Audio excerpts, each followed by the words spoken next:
ಶಾಸಕರು ವಿದೇಶಕ್ಕೆ ಯಾಕೆ ಹೋಗ್ತಾ ಇದ್ದಾರೆ ಗೊತ್ತಿಲ್ಲ, ಅವರ ಹಣದಲ್ಲಿ ಅವರು ಎಲ್ಲಿ ಬೇಕಾದರೂ ಹೋಗಬಹುದು ಅಂತ ಮತ್ತೊಬ್ಬ ಸಚಿವರ ರಿಯಾಕ್ಷನ್. ಮಂಗಳೂರಿನಲ್ಲಿ ಗೃಹ ಸಚಿವ ಪರಮೇಶ್ವರ್ ಅವರು ಪ್ರತಿಕ್ರಿಯೆ ಕೊಟ್ಟಿದ್ದಾರೆ. ಎಲ್ಲಿಗೆ ಹೋಗ್ತಿದ್ದಾರೆ ಅಂತ ಕೇಳಿದ್ರೆ ಯಾರಿಗೂ ಗೊತ್ತಿಲ್ಲ ಅಂತಾರೆ, ಏನಕ್ಕೆ ಹೋಗ್ತಿದ್ದಾರೆ ಅಂದ್ರೆ ಗೊತ್ತಿಲ್ಲ ಅಂತಾರೆ.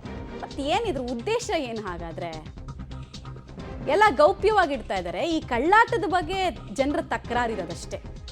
ಓಪನ್ ಆಗಿ ಯಾರು ಎಲ್ಲಿಗೆ ಬೇಕಾದರೂ ಹೋಗ್ಬೋದು, ಬಟ್ ಒಟ್ಟೊಟ್ಟಿಗೆ 35 ಜನಕ್ಕೂ ಒಂದೇ ಜಾಗಕ್ಕೆ ಹೋಗಬೇಕು ಅನಿಸ್ತಿದೆಯಲ್ಲ, ಇದು ನಮ್ಮ ಕುತೂಹಲ ಅಷ್ಟೇ. ಹೋಗ್ತಾ ಇದ್ದಾರೆ ಅಂತಂದರೆ ಯಾಕೆ ಹೋಗ್ತಾರೆ ಗೊತ್ತಿಲ್ಲ ನಮಗೆ. ಅವರು ಇಂಡಿವಿಜುವಲ್ ಆಗಿ ಅವರ ಡಿಸಿಷನ್, ಅದು ಅವರ ಹಣದಲ್ಲಿ ಎಲ್ಲಿಗೆ ಬೇಕಾದ್ರೂ ಹೋಗ್ಬೋದು ಅವರು. ಹೌದಲ್ಲ, ಯಾಕಿಲ್ಲ? ನಾನು ಆಸ್ಟ್ರೇಲಿಯಾದಲ್ಲೇ ಇದ್ನಲ್ರಿ, ಅಲ್ಲಿ ಯಾಕೆ ಕೃಷಿ ಇಲ್ಲ ಅಂತ ಹೇಳಿದ್ರು? ಎಲ್ಲ ಕಡೆನೂ ಇದೆ, ಅದೇನಿಲ್ಲ. ಸ್ಟಡಿ ಟೂರ್ ಅಲ್ಲ, ಅವ್ರಿಗೇನು ಕೆಲಸ ಇಲ್ಲಲ್ಲ, ಬಡ್ಜೆಟ್ನಲ್ಲಿ ಏನು ಕೆಲಸ ಇದೆ ಅವ್ರಿಗೆ?